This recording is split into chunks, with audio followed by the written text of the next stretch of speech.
Hello everyone, and welcome back to Everyday Husband Quotes, the channel for marriage advice, marriage entertainment, and everything else marriage. Hey guys, and welcome back to the channel. So today I want to talk about Marsau, his trip to Africa, and the beef between his wife Latisha Scott and Melody Holt from Saturday night's episode of Love and Marriage Huntsville. So by now you may have seen the live that Latisha and her husband Marsau Scott did on Sunday, honey, which was Mother's Day. And child, Latisha should have been celebrating, maybe with her kids or something, instead of getting on Instagram Live and calling her cast members a devil in sheep's clothing. And so Latisha didn't exactly call Melody Holt the devil, but she did hint at it. She says, "I want to say thank you to everybody who is challenging my marriage or has something to say about my marriage, because they are pushing my union with Marsau to another level, and they are a true definition of a devil in sheep's clothing." So y'all leave y'all thoughts on that. And then the next day, honey, which was Monday, Latisha posted this on her Instagram page, which says, "Proverbs 18:21, words kill, words give life. They're either poison or fruit. You choose." And so obviously Latisha chose violence instead of peace, honey. Again, all of this was really unnecessary, but I'm going to play a small clip of that live from Sunday. But before I do, Marsau decided to do a live today about the Destiny race that he participates in. And I think that this Destiny race is actually hosted by the Scotts. It is a great cause at the end of the day, and Marsau gives the purpose and the reason behind the Destiny race, honey. But then he goes into his trip to Africa, which he says he only went for 4 days, and his phone did work. He talked to his family, but he also mentions that his primary reason to going to Africa was to get a break. Well, I'm still confused. Do you need a break from your marriage? You need a break from your wife and kids? What is it? But I'm going to play a small clip of that live as well. But before I do, here are my thoughts. You know, I feel like that the drama has superseded almost anything positive that could come from Marsau's mouth. All the accusation of these 20 women, secret babies, his manipulative ways towards his wife, or all that, honey, me as a fan can focus on. And like I said, I can't take Marsau serious at the end of the day. I can't take Marsau too serious in this live because his actions speaks volume, and they are definitely more louder than his words. So y'all take a listen. As always, thank you guys for watching. I really appreciate it. I look forward to reading your thoughts in the comment section of this video. I will talk to you guys in the next video. This show is, people on this show is the true definition of the devil in sheep clothing.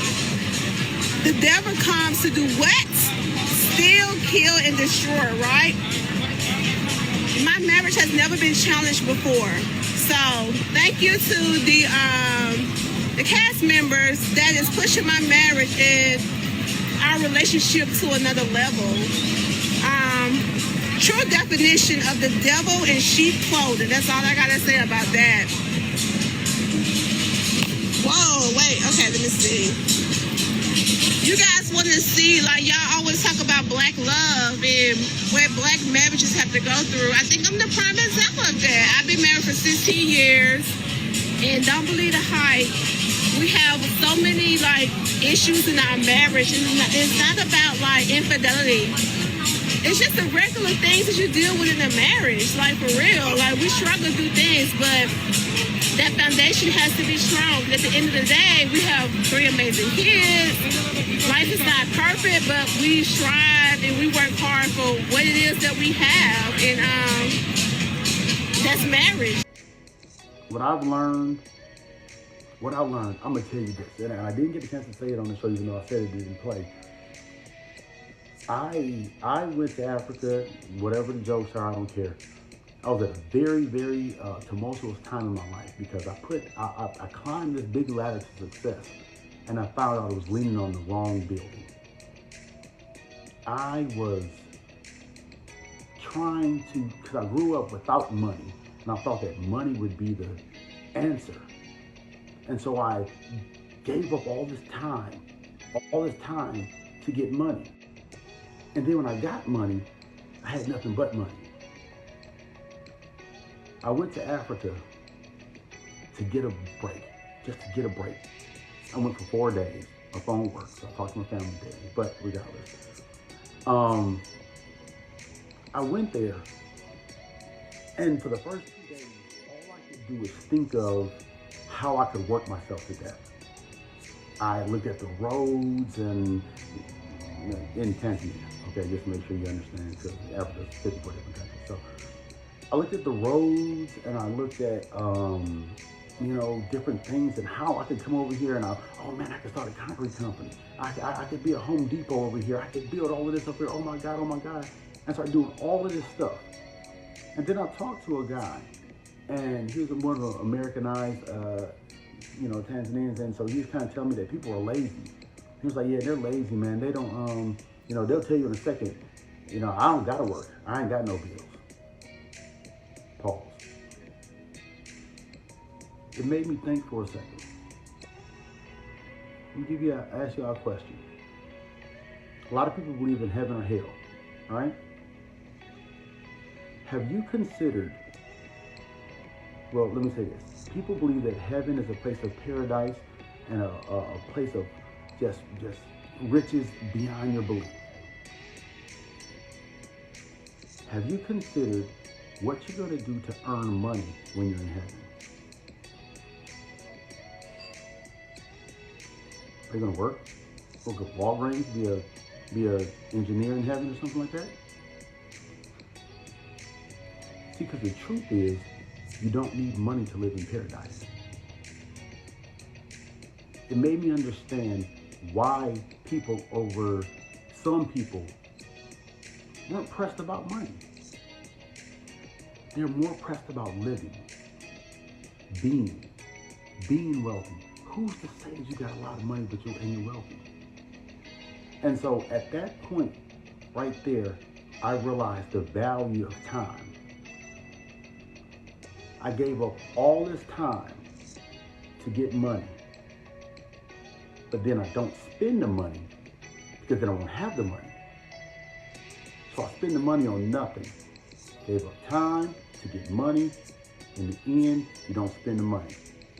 What the fuck you give your time up for then? You gave your time for nothing. And at the end, you're gonna be wishing for more time. In the end, you're gonna want that time to be impactful. I'm not saying money's not important as we function through life. But what I am saying is money is just gas.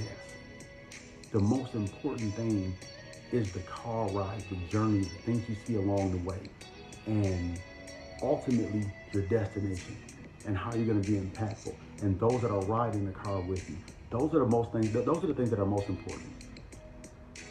And I realized that I had my ladder set to the wrong side. And so what I want to share with you guys is to make sure that in your quiet time, you identify that specific place in this earth, because you can be anywhere. You literally can be anywhere. There's everywhere's the same place, dog. You want to be in Dubai? People are born in Dubai. People are at work in Dubai right now. Wish they could be in Alabama. You know?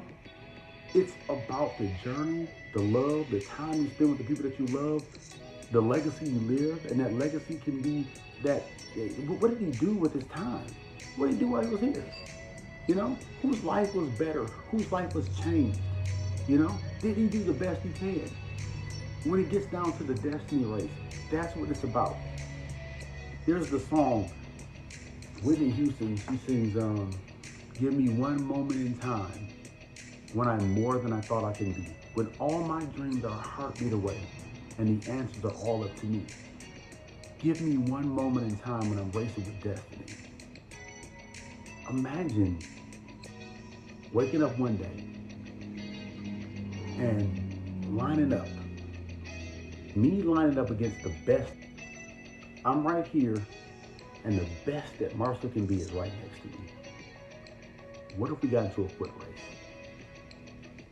If you ran against your best self, would it be close, or would you get your ass kicked? If you asked yourself throughout the day as you make your decisions, what would the best me do in this situation? Sure, they got me frustrated. The city of Huntsville got me frustrated as fuck right now.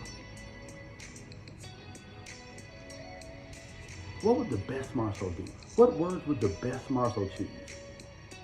Would the best Marsau give it all? What advice would you give your son? What advice would you give your daughter? Would you be a fan rooting for yourself, saying, come on, I know you can do it. I know you can do it. I know you got it. I know you got it. Come on. Would you root for yourself? Would you, if you are your favorite player, would you take the shot? Would you pass? Would you let yourself down? If you were cheering for the best you, what would you want them to do? That's what racing with your destiny is. Racing against yourself, and I'm sure the best Marsau would win. I'm sure that the best that I could do would beat me right now. But every day,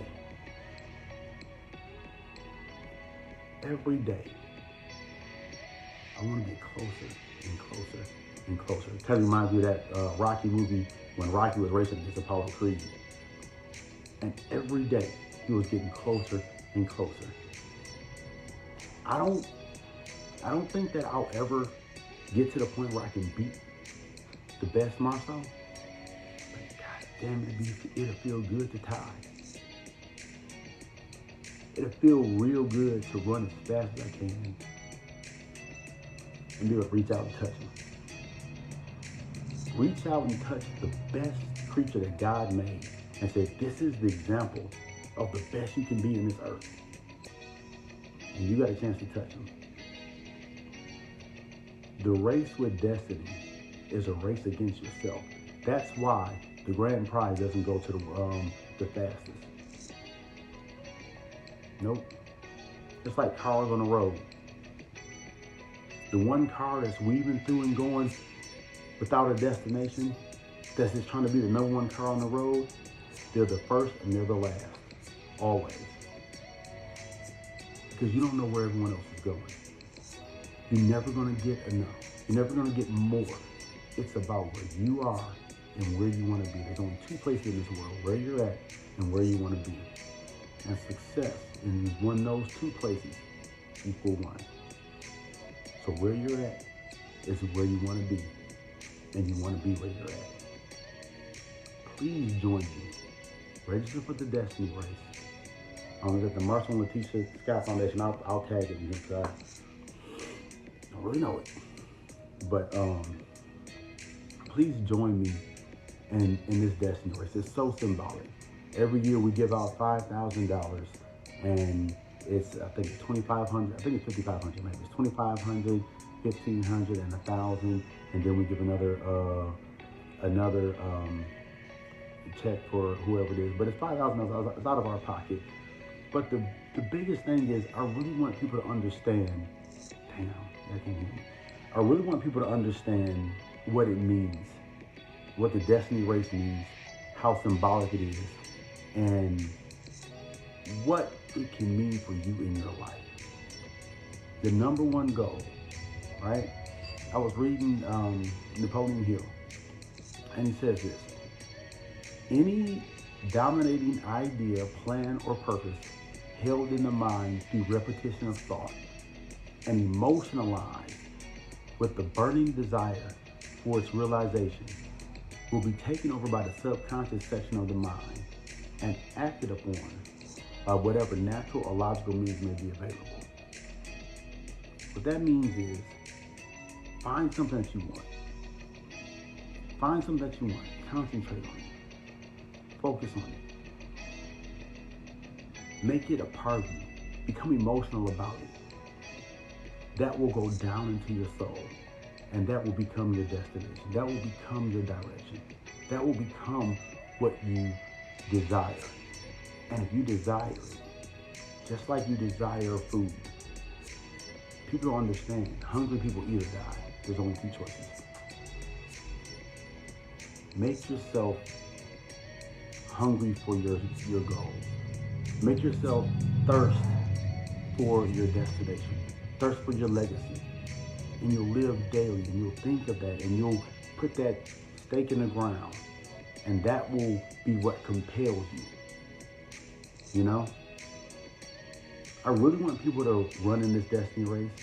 I really want people to give up where they're at so they can achieve where they're going. and to run the whole race with the idea that I'm willing to give up the calm comforts of here in order to get there. I'm willing to race against my best self. I'm willing to push myself to see what it is I can do. Join us June 11th as we race for our destiny. I'll be racing. Thanks, y'all.